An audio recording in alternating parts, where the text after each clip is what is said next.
Merhabalar arkadaşlar, kanalıma, mutfağıma hoş geldiniz. Bugün mayasız, kolay, çayınız demlenene kadar hazırlayabileceğiniz dışı kıyır kıyır, içi yumuşacık poğaça tarifi videosu hazırladım. Hadi buyurun, bu güzel poğaça tarifimizin lafı hiç uzatmadan yapım aşamasına geçelim. Yoğurma kasemin içine 1 su bardağı yoğurdu ekliyorum. Çok fazla koyu olmamasına dikkat edelim yoğurdumuzun. 1 su bardağı sıvı yağ, kullandığım su bardağı ölçüsü 200 ml klasik su bardağı. 3 adet yumurta, bir tanesinin sarısını üzeri için ayırdım. 1 tatlı kaşığı dolusu toz şeker, 1 tatlı kaşığı tuz ekliyorum. 1 paket kabartma tozu, yarım su bardağı mısır unu ekliyorum. Dilerseniz mısır ununuz yoksa mısır unu yerine yarım su bardağı un olarak ekleyebilirsiniz. Tabi yumurtanın büyüklüğü küçüklüğüne göre ölçüler değişebilir. Un miktarı, ona dikkat edelim. 1 çay kaşığı karbonatın üzerine 4-5 damla limon damlatıyorum ve hemen poğaça malzemelerimin içine ekliyorum. Limonu karbonatımızın aktif olması için üzerine damlatıyoruz. Köpürdüğü an malzemelerimizin üzerine ekliyoruz. Evet, poğaça malzemelerimi güzelce spatula yardımıyla karıştırıyorum. Unumu da bir kısmını ekleyeceğim. İlk önce güzelce hamurumu yoğurarak malzemelerimin karışmasını sağlayacağım ve sonrasında yine yavaş yavaş un eklemesi yapacağım. Toplamda 4 su bardağı dolusu un kullandım, beyaz un. Tam yeterli geldi benim malzemelerime göre. Sizlerin tabii ki malzemenize göre değişiklik gösterebilir. Un markasına ve kullandığınız yumurta büyüklüğünde bağlıdır.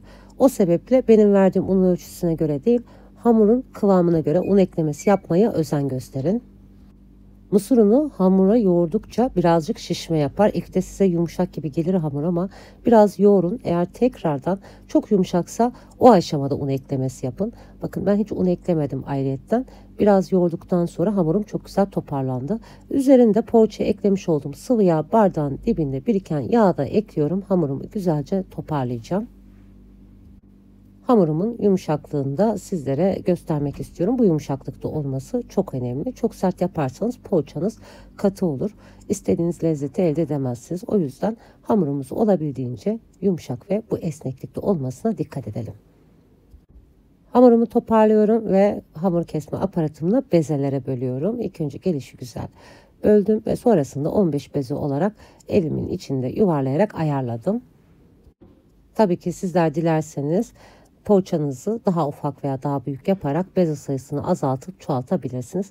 Bezelerimi yuvarladıktan sonra ufak çay tabağı büyüklüğünde açıyorum. İçine kahvaltılık süzme peynir kullanacağım. Sizler dilediğiniz içle yapabilirsiniz.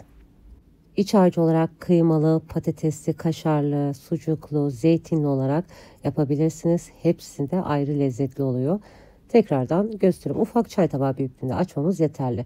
Tabii ki farklı şekillerde de yapabilirsiniz poğaça tarifinizi. Poğaçalarımın hepsini hazırladım. Yağlı kağıt serilmiş tepsime yerleştirdim. Üzerine ayırmış olduğum 1 adet yumurta sarısını güzelce karıştırıyorum ve fırça yardımıyla poğaçanın üzerine sürüyorum. Yumurta sarısı sürmüş olduğum poğaça hamurlarının üzerine susam gezdiriyorum. Sizler dilerseniz çörek otu, susam karışık veya sade olarak da pişirme yapabilirsiniz. Bıçak yardımıyla da şekillerini veriyorum. Sizler şekil vermek zorunda değilsiniz veya daha farklı şekiller vererek de poğaçanızın daha güzel görünmesini sağlayabilirsiniz. Öncesinde 5 dakikalık ısıtılmış 180 derece alt üst fanlı ayarda poğaçalarımı pişirmeye fırınıma koyuyorum.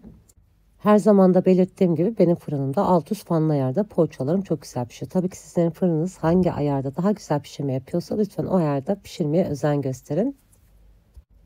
Poğaçalarım kızarana kadar yaklaşık benim fırınımda 35-40 dakika kadar zamanda pişti. Tabii ki sizlerin fırınıza göre bu süre değişebilir. İlk sıcaklığıyla ben de sizlere hemen poğaçamın iç dokusunu da göstermek istiyorum. Dışı kıyır kıyır oluyor arkadaşlar. Çok lezzetli poğaça oluyor. Gönül rahatlığıyla denemenizi tavsiye ederim. Çayınız demlenene kadar misafirlerinize kahvaltıya yapabileceğiniz çok güzel poğaça tarifi. İçinde tereyağı, katı yağ kullanmadan da bu güzel lezzetli poğaça tarifini umarım sizler de dener beğenirsiniz. Şimdiden bu güzel tarifi deneyip yapacak olanlara afiyet olsun. Başka güzel tariflerde görüşmek üzere. Hoşça kalın, sağlıcakla kalın.